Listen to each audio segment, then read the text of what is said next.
Recién cordial saludo, profesor Wilder. Nuestro grupo constituido de John Kevin Liscano, Luz Alejandra Salinas y Ángel Alejandra Guerrero y mi persona, Juan Pablo Saavedra Báez. Bueno, a continuación le vamos a explicar y sustentar a usted la catapulta romana, que fue el proyecto que nosotros decidimos usar para el proyecto de laboratorio. Continuemos. Como resumen, nosotros podemos decir que construimos la catapulta romana para estudiar con la masa del proyectil y el ángulo de lanzamiento, cuál era precisamente este mejor ángulo para que en nuestro proyectil alcanzara una mejor trayectoria. Seguido de eso, nosotros podemos ver cómo las catapultas representan una aplicación antigua de los principios físicos, en la cual se estudiaron precisamente, como lo mencioné antes, los ángulos, los proyectiles, las trayectorias, la velocidad y demás. Los objetivos que tuvimos fueron un objetivo general, que fue construir una catapulta en base de materiales reciclables, precisamente para llegar a los objetivos específicos, que fue construir una catapulta funcional, una catapulta que nos permitiera principalmente lanzar 3 objetos diferentes en ángulos diversos. En nuestro marco teórico, nuestra catapulta pudo ser, pues en sí, protagonista del movimiento parabólico y la trayectoria curva de la acción de la gravedad, de la segunda ley de Newton, que es la fuerza aplicada que genera la aceleración. La energía elástica almacenada al tensar el brazo de la catapulta, que en este pues fue un brazo que nosotros decimos que era un brazo uniforme, que no cambiaba en sí la distancia en la que estaba su proyectil, debido a que pues no nos permitía, o sea, no nos permitía sacar el brazo y poner algún otro que fuera diferente, aunque se pudo con ángulos diferentes, que fue la mejor aplicación que pudimos darle.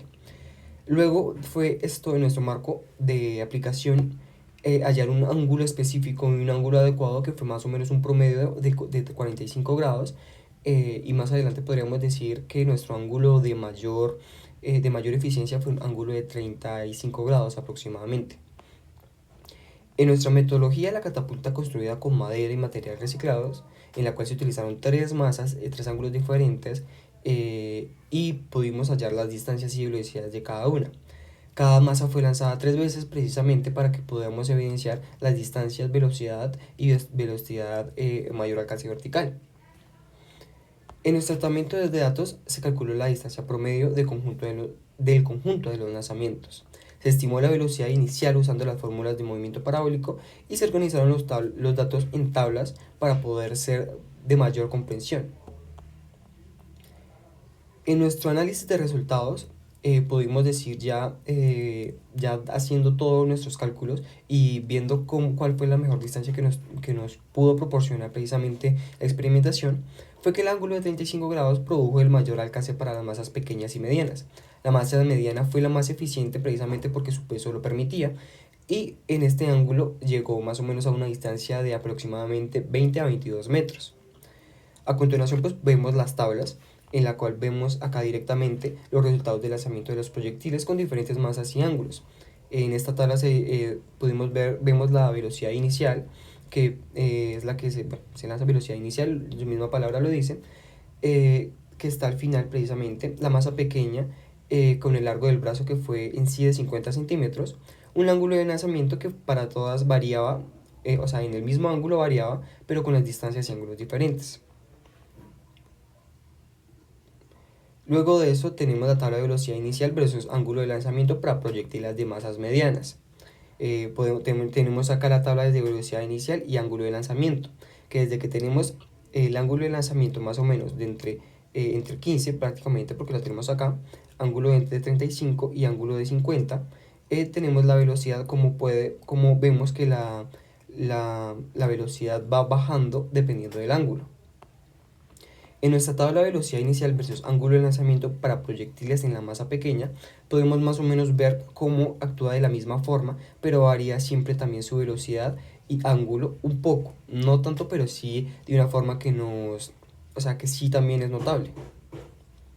En nuestra distancia promedio del ángulo de lanzamiento, tenemos acá nuestra distancia y ángulo, que fue precisamente que en el ángulo de 35 grados, donde nos halló una mayor eficiencia, pues podemos ver cómo la misma gráfica nos genera una curva, viendo cómo esta misma hace el cambio. O sea, aún evidenciando aquí esta fue la mejor eficiencia. La distancia promedio es el ángulo de lanzamiento, que fue la masa más grande. Esta fue una distancia más o menos de caída, donde siempre tenemos en el ángulo, o sea, siempre que el ángulo era más pequeño, inclusive cuando era más grande, siempre tiene una distancia menor y un ángulo mayor. Fue una variante bastante grande. Luego tenemos la distancia máxima versus el ángulo de lanzamiento, que ahí fue cuando le decía exactamente que nuestro mejor ángulo de lanzamiento fue el ángulo de 35, donde llegó a una distancia más o menos de entre 17, 20, 22 metros. Finalmente pues tenemos las otras tablas y tenemos la conclusión. El ángulo de lanzamiento influye significativamente en el alcance. El ángulo óptimo varía según la masa del proyectil, dado que pues esto se evidenció claramente. Los menores ángulos requieren mayor velocidad inicial y los resultados validan la teoría del movimiento parabólico en la práctica. Finalmente acá pues nosotros ya tenemos todo y o sea nos quedó clara la conclusión y todo lo que teníamos.